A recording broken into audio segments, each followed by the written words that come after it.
Chapter 17, Hail and Kill. Nearby where they were eating, a young man approached Hifumi in company. He sported clothing resembling a merchant's, with a refreshing smile on his face. "Hey, long time no see. When did you get here?" Sitting down next to Hifumi in a friendly manner, he passed him a note unseen by others around. "The meal has already ended, huh? There's a cafe nearby, how about it?" "No, that is." Not going along with the man's tension, Hifumi placed the note on the table. "There's no need for a performance. There are no suspicious people in the vicinity, so this kind of communication is unnecessary. Moreover, it's meaningless since I can't read." "You're from the 3rd Night Corps, yes?" "Certainly, the memo says he is from the 3rd Night Corps." Origa read the memo placed on the table. As for the man, his smile slipped off, his precautions unnecessary. You, unable to read. Then how did you notice I was a knight?" "Knights who receive training in marching walk in a manner different from normal people." He was used to seeing it after Paju and the others, and understood it immediately.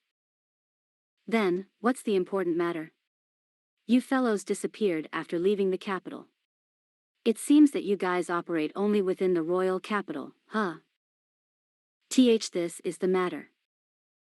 The knight straightened up and introduced himself as Sabnak. As of now still an inexperienced knight, concealed in Fukuroru on his own as an apprentice merchant. "Well, in the matter of Marquis, the target of my observation is Viscount Hagenti. Since you disappeared, there was a report distributed via messenger bird from the capital, to continue watching from here. From the fact that a carriage was prepared for them, the person in charge of the tracking was going to have them followed while pretending to be a merchant in a mercantile caravan. However, since the carriage was immediately stored, and horses were used in leaving the capital, the trackers were left in the dust. Sabnak followed them. He acted as a lone pursuer since the concept of acting in a 2 or 3 person cell didn't seem to exist here. Like the incident with Paju, she wasn't carrying weapons during surveillance. Was it normal for them to operate alone? "We don't have enough personnel. There are few applicants who wish to join the 3rd Knights Corps, all the excellent applicants aimed for the castle duty of the 1st Knight Corps, and any applicants who boast their strength picked the 2nd Knight Corps. Generally only nobles can enlist for the Knight Corps. Being patient and stealthily mingling with the commoners makes the 3rd Knight Corps' job unpopular with the nobles. But the 2nd Knight Corps only takes action in the event of a crisis, and the 1st Knight Corps doesn't actually experience field work, so it is believed that the 3rd Knights Corps is the most useful in protecting the citizens." "So?" Sounding considerably annoyed, Hifumi shut Sabnak up with a single word. "What do you want?" "Your work is to monitor me. You're not supposed to make contact with me, else the 3rd Knight Corps' involvement will be revealed." Please excuse me." Sabnak just realized that he was heated up. He bowed down while blushing. Remembering the unknightly attitude of Midas and Paju, Hifumi's evaluation of them was, the 3rd Knight Corps is a gathering of strange fellows. Sabnak, who received instructions from the capital, turned towards the entrance in a hurry, but already in its place was spread a scene nothing short of a picture of a hell. Sabnak, who looked directly at the familiar tragically scattered corpses, threw up gastric juices. He then pulled himself together and started searching for Hifumi. "Honestly speaking, I want to capture Viscount Hagenti alive. There's also the confession from the Marquis. The Marquis issued instructions only to suck up profits. Specifically, we still don't know who's moving them and how. In reality, the one who caused the incident in the feudal town was Viscount Hagenti, who was part of the Marquis faction. As for the Knight Corps, according to Princess Imeraria's instructions, thanks to Hifumi's actions they can push forward with an investigation unrelated to him, without restriction." He spoke honestly. "I don't intend to bother or be hostile to you.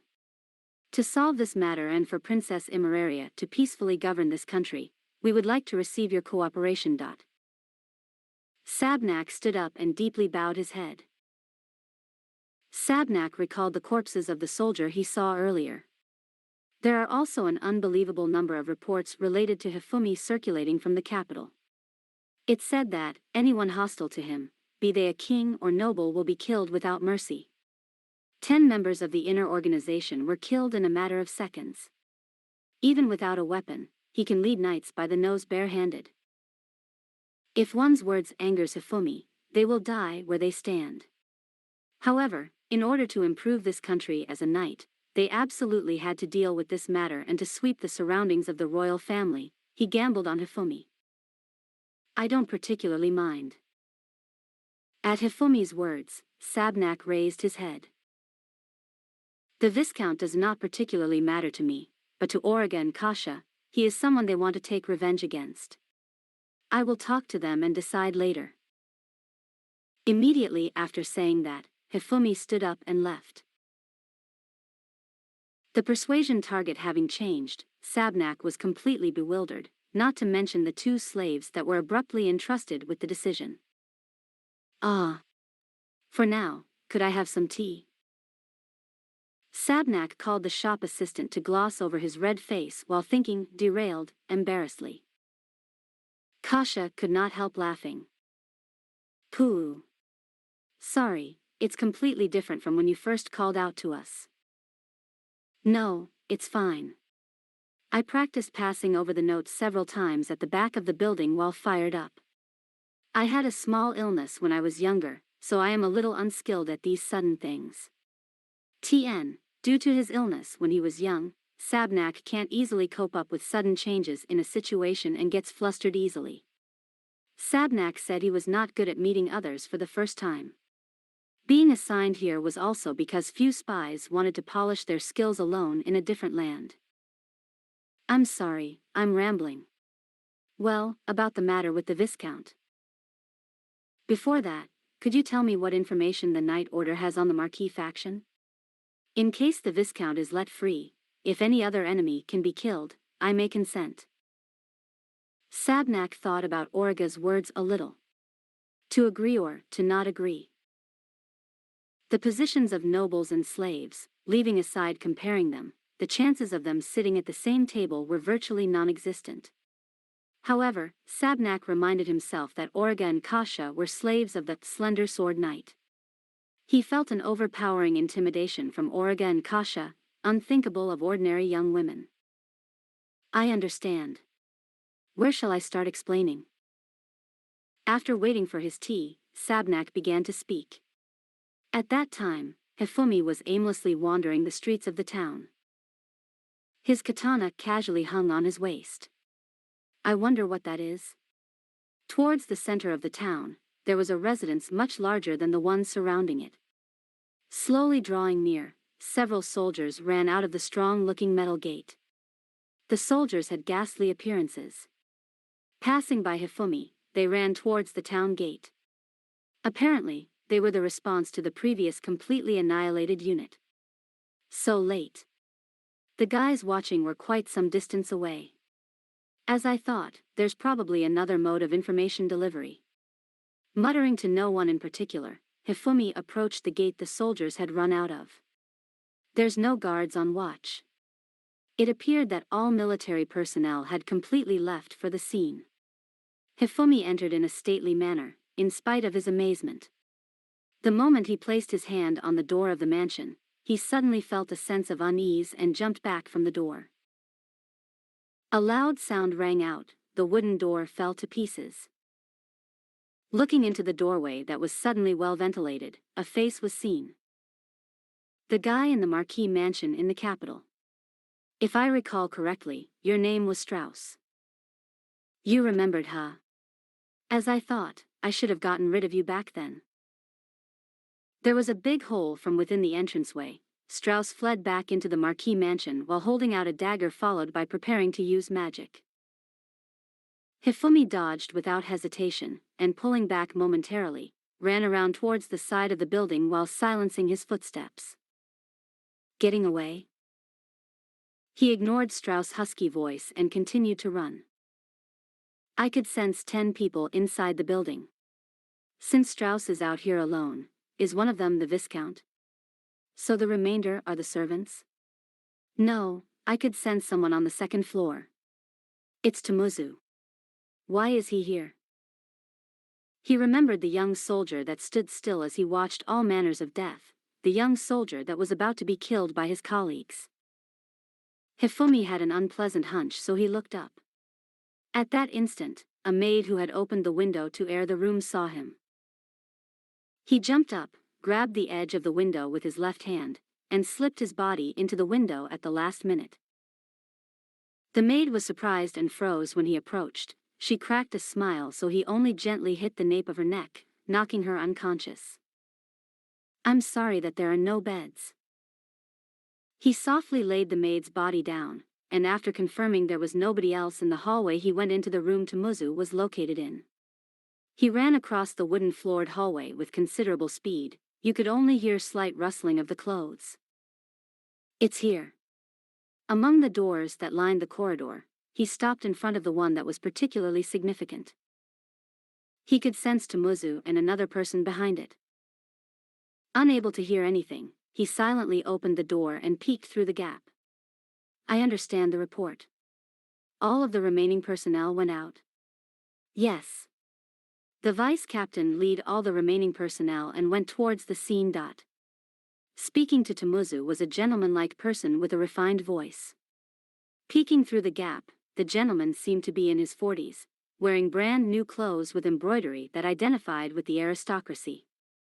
He took something off of the shelves in front of Tomuzu after hearing Tomuzu's report.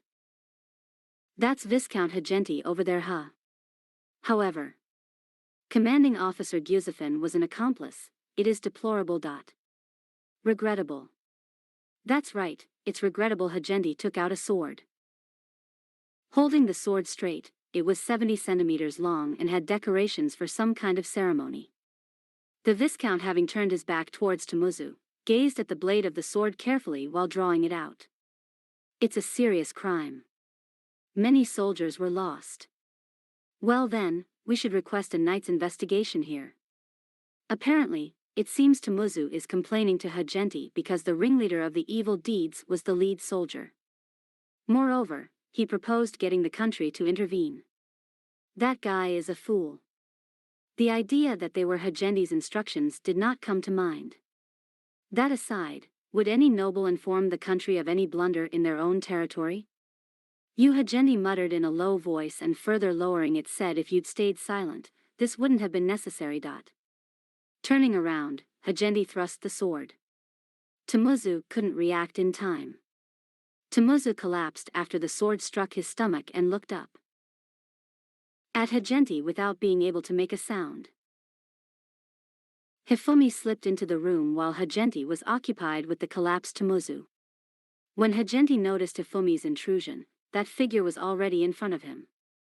Uoo.